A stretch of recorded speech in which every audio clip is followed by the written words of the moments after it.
ভাবুন তো, কোটি কোটি টাকার মালিক, একটা বিশাল কোম্পানির সিইও, কিন্তু জীবনে একটা জিনিসের অভাব, সত্যিকারের ভালোবাসা।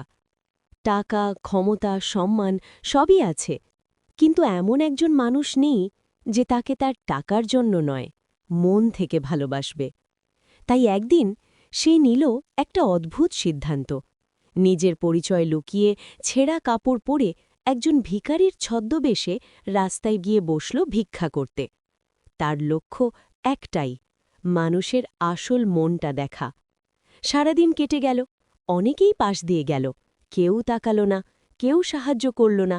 ঠিক তখনই একজন সাধারণ ডেলিভারি বয় হেঁটে যাচ্ছিল ওই রাস্তা দিয়ে।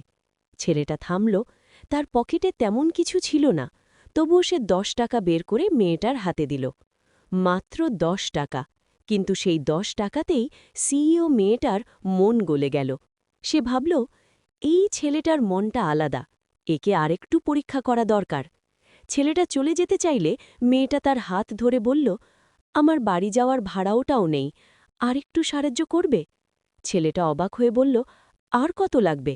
মেয়েটা বলল, 200 টাকা। এই কথা শুনে ছেলেটা দ্বিধায় পড়ে গেল, কারণ সারাদিনের কঠোর পরিশ্রমেও সে এত টাকা রোজগার করতে পারে না। তবুও একটা অসহায় মুখ দেখে সে নিজের সব জমানো টাকা মেয়েটার হাতে তুলে দিল। মেয়েটা বলল, তোমার এই উপকার আমি ভুলব না, তোমার যদি কখনো সাহায্য লাগে আমি করব। ছেলেটা মনে মনে হাসল, একজন ভিখারি আমার কি সাহায্য করবে? ঠিক তখনই ফোন এলো তার মায়ের। মা বলল, আজ আমার জন্মদিন, তোর সেই ধনী বান্ধবীকে নিয়ে আয়, না হলে এই মাসেই তোর বিয়ে ঠিক করে দেব। ছেলেটা তো বিপদে পড়ে গেল, কারণ তার তো কোনো ধনী বান্ধবীই নেই। হঠাৎ তার মাথায় একটা বুদ্ধি এলো। সে দৌড়ে গেল ভিখারি মেয়েটার কাছে এবং বলল, তুমি কি আমার বান্ধবীর অভিনয় করবে, শুধু আজকের জন্য? মেয়েটা এক মুহূর্তেও দেরি করল না, সে রাজি হয়ে গেল।